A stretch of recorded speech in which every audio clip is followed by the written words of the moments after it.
外呢，您可以看到哇，这一片望下去都是咖啡树。台东呢，其实也产咖啡，而且他们的咖啡也是蛮有名的哦。但是呢，我们现在看到的是，台风来了，雨势来了，风大雨大的情况下，同时也会影响到我们的咖啡树。台风来的时候，就必须要把它牢固一下，那不然它就会被吹断，它的树叶要被吹走，它的养分会不见。不止咖啡树需要加固，云林的木瓜及凤梨都需要加固防台。老长啊啦，老长啊，这个较惊风太悬嘛，你风啊吹，这就拢较会长，较会倒。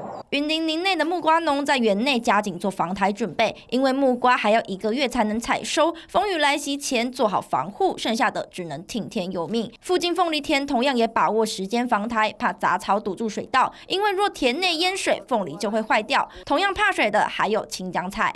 要惊水啊，无水缸就不好。加强所有的防灾作业例如我们的温网式加固加紧防灾作业，温室围网加固。桃园复兴乡的水蜜桃一笼一笼被装起，还有收割机下田了。宜兰抢收稻作，彰化则是瞄准糯米，全都要收进仓库里，避免风雨来袭造成福岛。看天吃饭的农民，到了台风来袭的这当下，都在跟老天抢时间。3立新闻综合报道。